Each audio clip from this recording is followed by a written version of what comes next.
ವಿದ್ಯಾರ್ಥಿಗಳ 8ನೇ ತರಗತಿ ಗಣಿತ ಪಾಠ, ಅದರಲ್ಲಿ ಅಧ್ಯಾಯ 2 ಘಾತಾಂಕಗಳು ಮತ್ತು ಘಾತ ಸೂಚಿಗಳು ಎನ್ನುವ ಪಾಠದ ಅಭ್ಯಾಸ 2.2ರ ಪಾರ್ಟ್ 2ರ ವಿಡಿಯೋ ಮತ್ತು ಕೊನೆಯ ವಿಡಿಯೋ ಆಗಿದೆ. ಇದರಲ್ಲಿ 3ನೇ ಲೆಕ್ಕ, ಈ ಕೆಳಗಿನ ಹೇಳಿಕೆಗಳಲ್ಲಿ ಕಂಡುಬರುವ ಸಂಖ್ಯೆಗಳನ್ನು ಸಾಮಾನ್ಯ ರೂಪದಲ್ಲಿ ಬರೆಯಿರಿ ಅಂತ ಕೊಟ್ಟಿದ್ದಾರೆ. ಸೊ ಸಾಮಾನ್ಯ ರೂಪದಲ್ಲಿ ಬರಿತಾ ಹೋದರೆ 1 ಮೈಕ್ರಾನ್ ಅಂತ ಕೊಟ್ಟಿದ್ದಾರೆ. ಇಲ್ಲಿ 1 micron is equal to 1 micron ಅಂದರೆ ಎಷ್ಟಂತೆ 1/10 ಲಕ್ಷ 1/10 ಲಕ್ಷ ಅಂತ ಮೀಟ್ರ್ ಅಂತಿದು. ಸೊ ಇದನ್ನು ಸಾಮಾನ್ಯ ರೂಪದಲ್ಲಿ ಬರೆಯೋದಾದರೆ ಹೆಂಗೆ ಬರಿಬೋದು? 1/10⁶ ಅಂತ ಬರಿಬೋದು. ಹೌದಾ? 1/10⁶ ಅಂತ ಬರಿಬೋದು. ಇದನ್ನು ನಮಗೆ ಗೊತ್ತಿದೆ, ಇದು ಮೇಲ್ಗಡೆ ಬಂದಾಗ ಪ್ಲಸ್ ಇದೆ, ಇಲ್ಲಿ ಮೇಲ್ಗಡೆ ಬಂದಾಗ -6 ಆಗುತ್ತೆ. 1 × 10⁻⁻6 ಮೀಟರ್ ಇದರ ಉತ್ತರ ಆಗತ್ತೆ. ಈಗ ಎರಡನೇ ಲೆಕ್ಕ, ಒಂದು ಎಲೆಕ್ಟ್ರಾನ್ನ ವಿದ್ಯುತ್ ಆವೇಶವು 0.0000 ನೋಡಿ ಎಷ್ಟು 0 ಇದೆ ಅಂತಂದರೆ ಇದರಲ್ಲಿ 18 0 ಬರ್ತವೆ. ಹೌದಾ? 18 0 ಕೂಲಂಬ್ ಅಂತ ಅಂತೆ. ಇದನ್ನು ನಾವು ಬರ್ಕೊಂಬಿಡೋಣ. 0.18 0 18 0 1 2 3 4 5 6 7 8 9 10 11 12 13 14 15 16 17 18 ಆಮೇಲೆ 16 ಬರುತ್ತೆ. ಇದನ್ನು ಸಾಮಾನ್ಯ ರೂಪಕ್ಕೆ ಕನ್ವರ್ಟ್ ಮಾಡ್ಕೋಬೇಕು ಅಂತಂದರೆ ಏನು ಮಾಡಬೇಕು? ಗುಣಿಸ್ಕೋಬೇಕು. ಅಂದರೆ ಪಾಯಿಂಟ್ ಎಕಡೆ ಬರಬೇಕು, ಈ ಕಡೆ ಬರಬೇಕು. ಹೌದಾ? ಈ ಕಡೆ ಬರಬೇಕು ಅಂತಂದರೆ ಇಲ್ಲಿ 0 ಎಷ್ಟಿದೆ? 18 ಇದೆ. 1 ಪಕ್ಕ ಅಂತಂದರೆ 19. ಹಂಗಾಗಿ ಇದನ್ನು ಏನು ಮಾಡೋಣ? 10⁻19ರಿಂದ ಗುಣಿಸ್ಬಿಡೋಣ. ಸೊ ಗುಣಿಸ್ಬಿಡೋಣ ಅಂತಂದರೆ ನಿಮಗೆ ಗೊತ್ತಿದೆ, ಅದನ್ನು ಭಾಗಿಸ್ಲೂ ಬೇಕಲ್ವಾ? ಹಂಗಾಗಿ ಭಾಗಿಸೋಣ. ಈಗ ಏನು ಮಾಡೋಣ ಅಂತಂದರೆ ಈಗ 1 ಪಕ್ಕ ಹೋಗ್ಬಿಡುತ್ತೆ. ಅಂದರೆ 10⁻19 ಅಂದರೆ 19 ಸಂಖ್ಯೆ ಆದಮೇಲೆ ಈ ಕಡೆ ಬರುತ್ತೆ. ಅಲ್ಲಿಗೆ 1.6 ಡಿವೈಡೆಡ್ ಬೈ 10⁻19 ಆಗುತ್ತೆ. ಈಗ ಇದು ಮೇಲ್ಗಡೆ ಬಂದರೆ 1.6 × 10⁻19 ಮೇಲೆ ಬಂದರೆ -19 ಆಗುತ್ತೆ ಮತ್ತು ಕೂಲಂಬ್ ಅಂತ. ಹಾಗಾಗಿ ಒಂದು ಎಲೆಕ್ಟ್ರಾನ್ನ ವಿದ್ಯುತ್ ಆವೇಶ ಎಷ್ಟು? 1.6 × 10⁻⁻19 ಕೂಲಂಬ್ ಆಗುತ್ತದೆ ಅಂತ. ಮೂರನೇ ಲೆಕ್ಕ, ಒಂದು ಬ್ಯಾಕ್ಟೀರಿಯಾದ ಗಾತ್ರವು 0.000005 ಮೀಟರ್ ಆಗಿದೆ ಅಂತ. ಇದನ್ನು ಏನು ಮಾಡೋಣ? ಬ್ಯಾಕ್ಟೀರಿಯಾದ ಗಾತ್ರ ಇದನ್ನು ಸಾಮಾನ್ಯ ರೂಪದಲ್ಲಿ ಬರೆಯೋಣ. ಒಂದು ಬ್ಯಾಕ್ಟೀರಿಯಾದ ಗಾತ್ರ ಎಷ್ಟು 0 ಇದೆ? 6 0 ಇದೆ. 0.000345 ಮೀಟ್ರ್. ಈಗ ಇದೇನಾಗಿದೆ? 5 ಪಕ್ಕ ಪಾಯಿಂಟ್ ಬರಬೇಕು. ಇಲ್ಲಿ 3 3 6 7. ಹೌದಾ? ಹಾಗಾಗಿ 7 ಪಾಯಿಂಟ್ ಆದಮೇಲೆ ಅಂದರೆ 7 ಸಂಖ್ಯೆ ಆದಮೇಲೆ ಬರಬೇಕು. ಹಾಗಾಗಿ ಏನು ಮಾಡೋಣ? 0.1 2 3 4 5 6 ಇದು ಸಂಖ್ಯೆ 5 ಇಂಟು ಯಾವುದರಿಂದ ಗುಣಿಸೋಣ? 10⁻7ರಿಂದ ಇದನ್ನು ಗುಣಿಸೋಣ. 10⁻7ರಿಂದ ಗುಣಿಸೋಣ. Divided by, ಗುಣಿಸಿದ್ರೆ ಭಾಗಿಸ್ಲೇಬೇಕಲ್ವಾ? ಯಾಕಂದ್ರೆ 1 ಆಗಬೇಕಲ್ಲ. ಹಾಗಾಗಿ ಈಗ ಗುಣಿಸಿದಾಗ ಏನಾಗುತ್ತೆ? 5 ಡಿವೈಡೆಡ್ ಬೈ 10⁻7 ಆಗುತ್ತೆ. ಈಗ 10⁻7 ಮೇಲ್ಗಡೆ ಬಂದಾಗ ಏನಾಗುತ್ತೆ? 5 × 10⁻−7 ಮೀಟರ್. ಹಾಗಾಗಿ ಒಂದು ಬ್ಯಾಕ್ಟೀರಿಯಾದ ಗಾತ್ರ ಎಷ್ಟು? 5 × 10⁻−7 ಮೀಟರ್ ಆಗುತ್ತದೆ. ನಾಲ್ಕನೇದು, ಒಂದು ಸಸ್ಯ ಜೀವಕೋಶದ ಗಾತ್ರವು 0.00001275 ಮೀಟರ್ ಆಗಿದೆ ಅಂತ. ಹೌದಾ? ಸಸ್ಯ ಜೀವಕೋಶದ ಗಾತ್ರ, ಒಂದು ಸಸ್ಯ ಜೀವಕೋಶದ ಗಾತ್ರ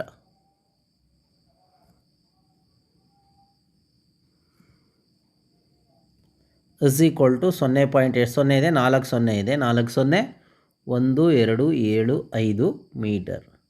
ಈಗ 1 ಪಕ್ಕ ಬರಬೇಕಂದ್ರೆ ಎಷ್ಟು ಸಂಖ್ಯೆ? ಇಲ್ಲಿ 1 2 3 4 5 ಬರಬೇಕು. 5 ಪಕ್ಕ 5 ಅಂದರೆ 10⁻5ರಿಂದ ಗುಣಿಸಿದಾಗ ಇದೇನಾಗುತ್ತೆ? 1.275 ಆಗುತ್ತೆ. ಹಾಗಾಗಿ 10⁻5ರಿಂದ ಗುಣಿಸ್ಬಿಡೋಣ. ನಾವು ಮೇಲ್ಗಡೆ 10⁻5ರಿಂದ ಗುಣಿಸಿದ್ರೆ ಭಾಗಿಸ್ಲೂ. ಹಾಗಾಗಿ ಏನು ಮಾಡೋಣ? ಇದು 1.275 ಡಿವೈಡೆಡ್ ಬೈ 10⁻5 ಆಗುತ್ತೆ. ಗುಣಿಸ್ದೆ ನಾನು. ಈಗ 10⁻5 ಮೇಲ್ಗಡೆ ಹೋದರೆ, ಹೌದಾ, 10⁻−5 ಆಗುತ್ತೆ. ಏನಿದೆ? ಮೀಟ್ರು.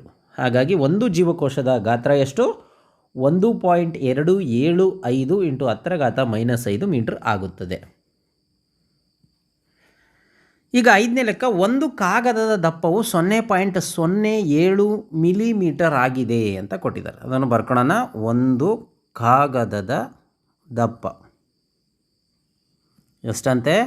0.07 ಮಿಲಿಮೀಟರ್. ಬರೀ ಮೀಟ್ರಲ್ಲ, ಮಿಲಿಮೀಟ್ರ್ ಆಗಿದೆ ಅಂತ. ಈಗ ಇದನ್ನು ಸಾಮಾನ್ಯ ರೂಪದಲ್ಲಿ ಬರೆಯೋಣ. 7 ಪಕ್ಕ ಬರಬೇಕು. ಸೊ 7 ಪಕ್ಕ ಬರಬೇಕಂದ್ರೆ 0.07 ಇಂಟು ಎಷ್ಟು ಸಂಖ್ಯೆ? ಇಲ್ಲಿ 1 ಸಂಖ್ಯೆ 2 ಸಂಖ್ಯೆ. ಅಂದರೆ ಅದರಿಂದ ಗುಣಿಸ್ಬೇಕು? 10⁻2ರಿಂದ ಗುಣಿಸ್ಬೇಕು. ಗುಣಿಸಿದಾಗ ಅದನ್ನು ಭಾಗಿಸ್ಲು ಬೇಕಾಗತ್ತೆ.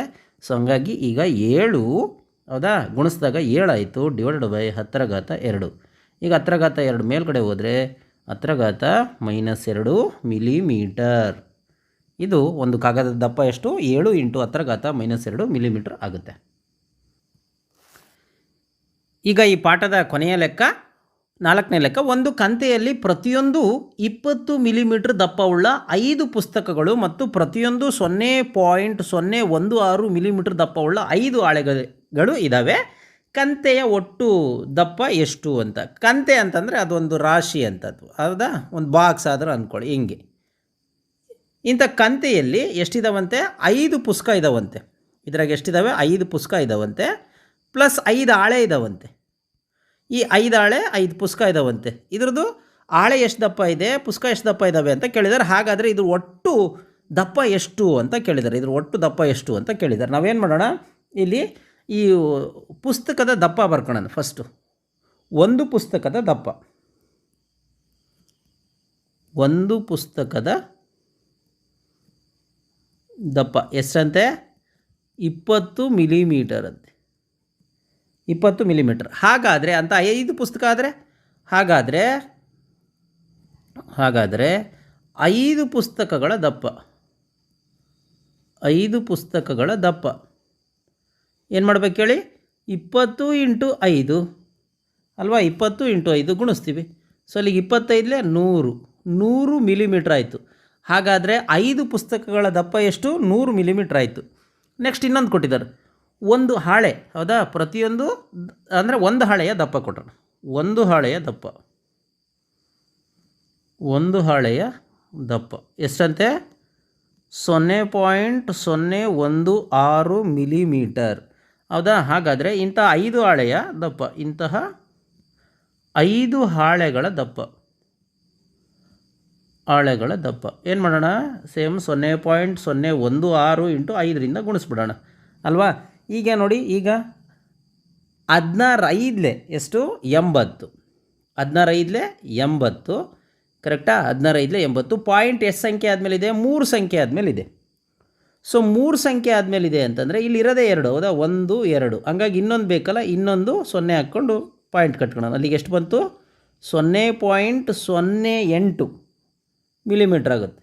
8 ಆದಮೇಲೆ 0 ಅವಶ್ಯಕತೆ ಇಟ್ಟರು ಒಂದೇ, ಹೌದಾ? ಇಲ್ದಿದ್ರು ನಡೆಯುತ್ತೆ. ಹಾಗಾಗಿ 0.08 ಮಿಲಿಮೀಟ್ರ್ ಆಗುತ್ತೆ. ಹಾಗಾದರೆ ಕಂತೆಯ ಅಂದರೆ ಅದರ ರಾಶಿಯ, ಹಾಗಾದರೆ ದೇರ್ ಫಾರ್ ಕಂತೆಯ, ಒಂದು ಕಂತೆಯ ಬರ್ಕೊಂಬಿಡೋಣ. ಒಂದು ಕಂತೆಯ ಒಟ್ಟು ದಪ್ಪ, ಹೌದಾ? ಎಷ್ಟಾಗುತ್ತೆ? ಇಲ್ಲಿ ಫಸ್ಟು 5 ಪುಸ್ತಕಗಳ ದಪ್ಪ, 5 ಪುಸ್ತಕಗಳ ದಪ್ಪ ಪ್ಲಸ್ 5 ಹಾಳೆಗಳ ದಪ್ಪ, 5 ಹಾಳೆಗಳ ದಪ್ಪ. ಸೊ ಇವೆಷ್ಟು ಆ್ಯಡ್ ಮಾಡೋಣ. 5 ಪುಸ್ತಕಗಳ ದಪ್ಪ ಎಷ್ಟು? ಇಲ್ಲಿದೆ ನೋಡ್ರಿ, 100 ಪ್ಲಸ್ 5 ಹಾಳೆಗಳ ದಪ್ಪ 0.08.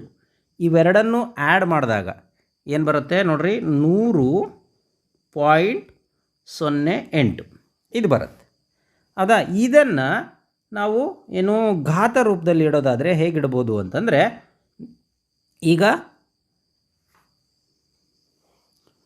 ಘಾತ ರೂಪದಲ್ಲಿ ಇಡೋಕೆ ನೋಡಿ, ನಾನು ಈ ಕಡೆ ಮಾಡ್ತೀನಿ ಇದನ್ನು.